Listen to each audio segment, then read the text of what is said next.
Syederalun Asosiasi Rumah Sakit Swasta Indonesia atau ARSI Pusat kembali menyalurkan bantuan dan menggelar pengobatan gratis bagi korban banjir di Aceh.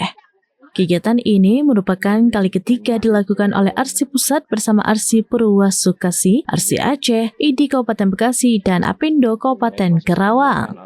Bantuan dan layanan kesehatan diberikan kepada pengungsi di wilayah Aceh Utara dan Aceh Timur. Kegiatan sosial berlangsung selama 2 hari pada 13 hingga 14 Februari 2026. Hari pertama yaitu hari Jumat pagi diawali dengan peresmian sumur bor beserta alat pendukung yang menghasilkan air bersih di SMK Baktia dan Menasaluk Ibo Kecamatan Baktia, Aceh Utara. Pada siang harinya, penyaluran bantuan dan pengobatan gratis dilakukan bagi pengungsi di Kedebungkai, Kecamatan Muara Batu, Aceh Utara. ARSI menurunkan sejumlah dokter spesialis, di antaranya spesialis penyakit dalam, kulit dan kelamin, kandungan, jantung, serta paru. Hari kedua diawali dengan peresmian 3 sumur bor di Pantai Bidari Aceh Timur, yakni 1 unit di Menasabah Bahrot, serta sumur bor di Masjid dan Daya di Desa Alui Mirah.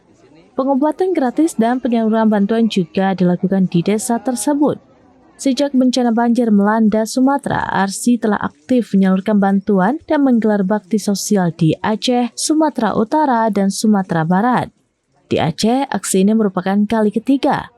Bantuan yang disalurkan kali ini mencakup 1.000 paket sembako berisi beras 5 kg, minyak goreng 1 liter, biskuit, mie instan, gula dan telur, 1.000 paket jajanan, 500 selimut, 500 matras tidur, sejumlah sumur bor, serta pengobatan gratis di 2 lokasi terdampak. Ketua ARSI Pusat menyebutkan bantuan ini diharapkan dapat mengurangi beban para korban. Aksi kemanusiaan ARSI dipastikan akan terus berlanjut ke depan.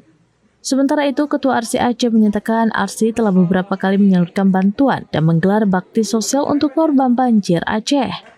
Bantuan berasal dari rumah sakit swasta di berbagai wilayah Indonesia dan pihak lainnya. Bantuan yang telah disalurkan sejak awal bencana hingga saat ini jika didomestikasi hampir mencapai 1 miliar rupiah. Pihaknya mengucapkan terima kasih kepada para donatur yang telah membantu masyarakat Aceh. Dari Luxmawe, Saiful Bahri, SrampiNews.com. Download Tribun X sekarang, menghadirkan lokal menjadi Indonesia.